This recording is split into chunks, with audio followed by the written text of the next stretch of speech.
अमोल कीर्तीकरांचा पराभव पोस्टल मतांमुळे झाला। ईव्हीएम बाबत शिवसेना उद्धव बाळासाहेब ठाकरे पक्षाकडून कांगावा। संजय निरुपम यांचा शिवसेना उद्धव बाळासाहेब ठाकरे पक्षावर हल्लाबोल। सीसीटीव्ही फुटेज देण्याची निवडणूक आयोगाची हिंमत नाही। अमोल कीर्तीकरांच्या मागणीनंतर आदित्य ठाकरे आक्रमक।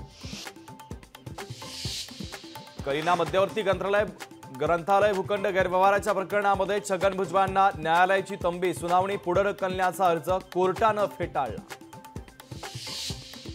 महायुतीमधील अंतर्गत वाद चव्हाट्यावर बाब होत आहे। उदय सामंतांच्या पाली गावात भाजपचे बॅनर। राणे आणि सामंत यांच्यामध्ये राजकीय कलगीतुरा सुरूच। विधानसभेच्या जागेवरून महायुतीमध्ये तिढा। पिंपरी चिंचवडच्या जागेवर जगताप आणि नखाते कुटुंबाचा दावा। सगळे सोयऱ्यांचा जीआर काढेल त्याची आमदार चुन के पाडणार। ओबीसी नेते प्रकाश शेंडगे यांचा राजकीय पक्षांना इशारा। ओबीसी नेते लक्ष्मण हाकेंना मुख्यमंत्री एकनाथ शिंदेंचा फोन। मुख्यमंत्र्यांकडून ओबीसी आरक्षणाला धक्का लागणार नसल्याची ग्वाही। मात्र लक्ष्मण हाके लेखी आश्वासनावरच ठाम। केंद्रातील सरकार केव्हाही पडू शकतं। एनडीए सरकारबाबत खासदार अमोल कोल्हेंचं सूचक विधान। तर वस्ताद नेहमी एक डाव राखून ठेवतो। अमोल कोल्हेंच्या वक्तव्यानं नव्या खेळीची चाहूल। ईव्हीएम मशीन सुरक्षित नाही। मानव आणि एआयच्या मदतीनं मशीन हॅक होऊ शकतं। इलॉन मस्क यांची ईव्हीएमच्या संदर्भात भूमिका।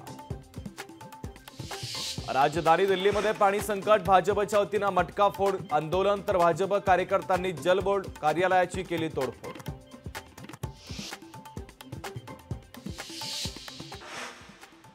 लक्ष्मण हाकेंची तहसीलदार चंद्रकांत शेळकेंनी घेतली भेट। तहसीलदारांकडून उपोषण मागे घेण्याची विनंती। जम्मू काश्मीरमध्ये पुन्हा एकदा ऑपरेशन ऑल आउट राबवण्याची शक्यता। बैठकीमध्ये अमित शहा, राष्ट्रीय सुरक्षा सल्लागार अजित डोवाल देखील राहणार उपस्थित। पुरंदरमधील प्रस्तावित विमानतळाच्या जागेला मंजुरी। लवकरच भूसंपादनाची प्रक्रिया राबवली जाणार। ठाण्यातील अतिधोकादायक इमारतींच्या संदर्भात प्रशासन ॲक्शन मोडवर। धोकादायक इमारतींची प्रशासनाकडून प्रत्यक्ष पाहणी। मुंबईत पडलेल्या पावसामुळे 30 पेक्षा अधिक ठिकाणी पाणी तुंबलं। पालिकेने संबंधित कंत्राटदाराला 25,000 रुपयांचा दंड ठोठावला। राज्यातील 483 गावांवर दरडी। पावसाळ्यात कोसळण्याचा धोका। कोणाला हानी पोहोचणार नाही याची काळजी घ्यावी। मुख्यमंत्री एकनाथ शिंदेंचे जिल्हा प्रशासनाला आदेश।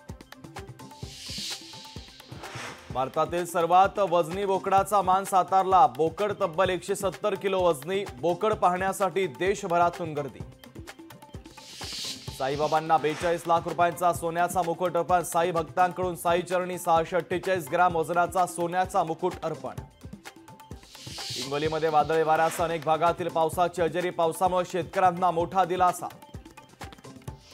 आसाममध्ये मुसळधार पावसाचं थैमान। गुवाहाटीमध्ये मुसळधार पावसानं रस्त्यावर पाणीच पाणी। विद्यार्थ्यांना एसटी पासेस आता थेट शाळेतच मिळणार। एसटीचे पास थेट शाळेत वितरित केले जाणार। एसटी महामंडळाच्या संचालकांचे आदेश। परभणीच्या 9 पैकी 3 तालुक्यात 100 मिलीमीटर पाऊस। शेतकऱ्यांनी केली कापसाच्या लागवडीला सुरुवात। लातूरमध्ये महामार्गाची उंची वाढवल्यानं शेतकरी अडचणीत। 50 एकर शेतीमध्ये साचलं पावसाचं पाणी। पुण्यात तरुणीचा जीव घेणा स्टंट। हात सोडून तरुणीनं चालवली बाईक। तर रील बनवण्याच्या नादात तरुणीकडून अजब प्रकार। पंचवटीमध्ये सापडलेल्या मानवी कवट्या प्लास्टिकच्या पोलीस तपासात निष्पन्न। तर अघोरी विद्या करणारा भोंदू बाबा पोलिसांच्या ताब्यात।